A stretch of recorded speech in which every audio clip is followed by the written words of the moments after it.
बंधुओं, जय माता दी। माँ कात्यायनी संस्कार चैनल में आप सभी का हार्दिक स्वागत है। आज मैं आप सभी के लिए दशा माता का व्रत कथा व विधि लेकर के आई हूँ, जो इस प्रकार है। ऋषियों महर्षियों ने अपने अनुभव से सिद्ध किया है कि जब मनुष्य की दशा प्रतिकूल होती है तो अच्छे काम करने से भी बुरा प्रभाव होता है। जब उसकी दशा अनुकूल होती है तब ही उसका कल्याण संभव है। इसी दशा को दशा भगवती माँ दशा माता के नाम से जाना जाता है। इस अवसर पर हमारे देश की महिलाएं व्रत रखती हैं, पूजन करती हैं तथा कथा कहती हैं और सुनती हैं। इसकी विधि इस प्रकार है।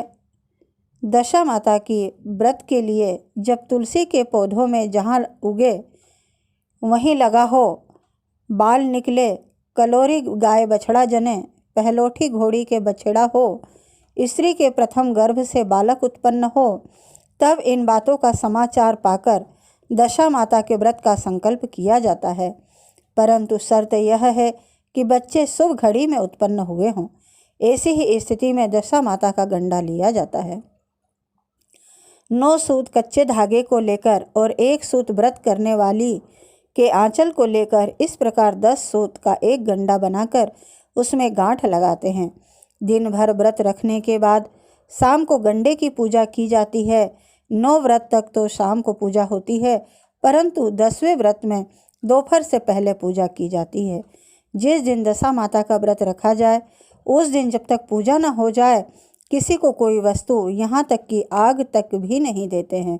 पूजा से पहले उस दिन किसी का सत्कार भी नहीं करना चाहिए। एक नोक वाले पान पर चंदन से दशा माता की प्रतिमा बनाई जाती है। पृथ्वी को लीपकर चौक पूरकर उस पर पटरा रखते हैं। पटरे पर पान को रखते हैं।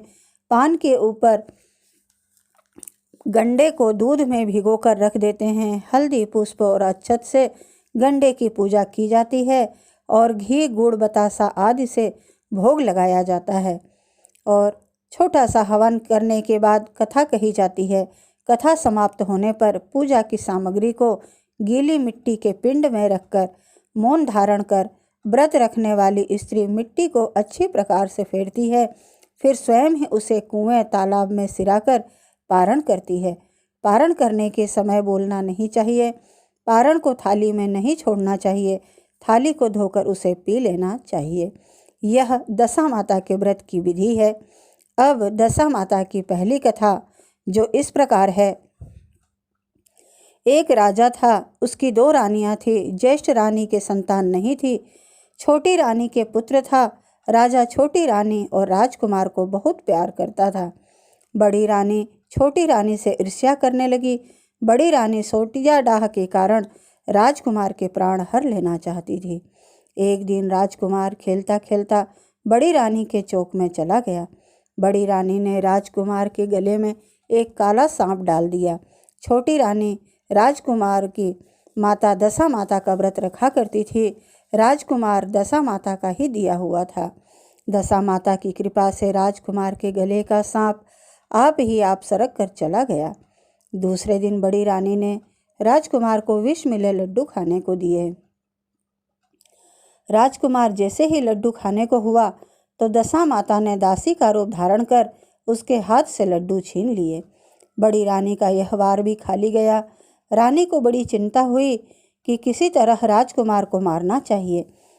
तीसरे दिन जब राजकुमार पुनः उसके आंगन में खेलने गया तो रानी ने उसे पकड़कर एक गहरे कुएं में ढकेल दिया।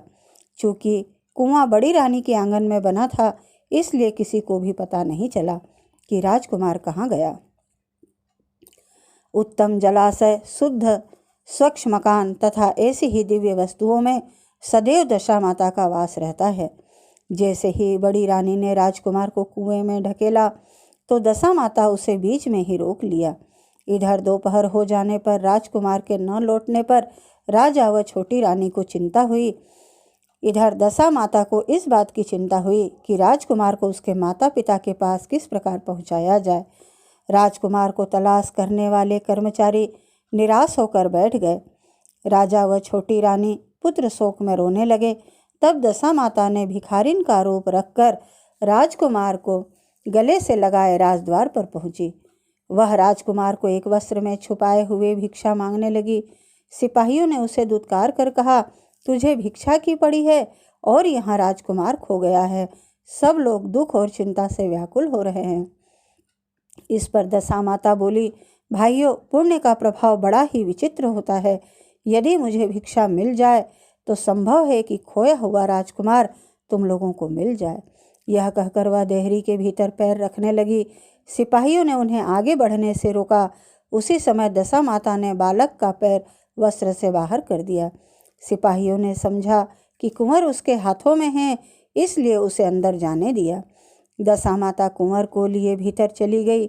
उसने राजकुमार को चौक में छोड़ दिया और वापस चल दी।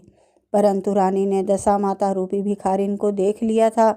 उसने कहा कि खड़ी रह, तू कौन है? तूने 3 दिन से मेरे बेटे को छिपा कर रखा था। तूने ऐसा क्यों करा? तुझे मेरे प्रश्न का उत्तर देना पड़ेगा। दशा माता उसी क्षण ठहर गईं। उन्होंने बताया कि मैं तेरे पुत्र की चोरी करने वाली नहीं हूँ। मैं तो तेरी आराध्य देवी दशा माता हूँ। मैं तुझे सचेत करने आई हूँ कि तेरी सौत तुझसे ईर्ष्या द्वेष रखती है। वह तेरे पुत्र के प्राण हर लेना चाहती है। एक बार उसने तेरे पुत्र के गले में काला सांप डाला था, जिसे मैंने भगाया था। दूसरी बार उसने इसे विष के लड्डू खाने को दिए थे, जिन्हें मैंने उसके हाथ से छीन लिए थे।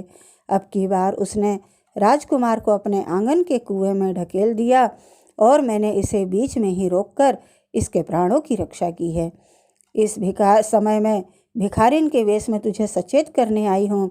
यह सुनकर छोटी रानी दशा माता के पैरों में गिरकर क्षमा मांगने लगी।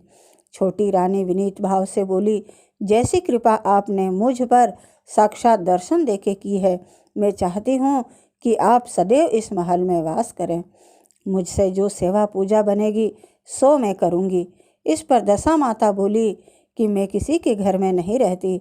जो श्रद्धापूर्वक मेरा ध्यान स्मरण करता है, मैं उसी के हृदय में वास करती हूँ।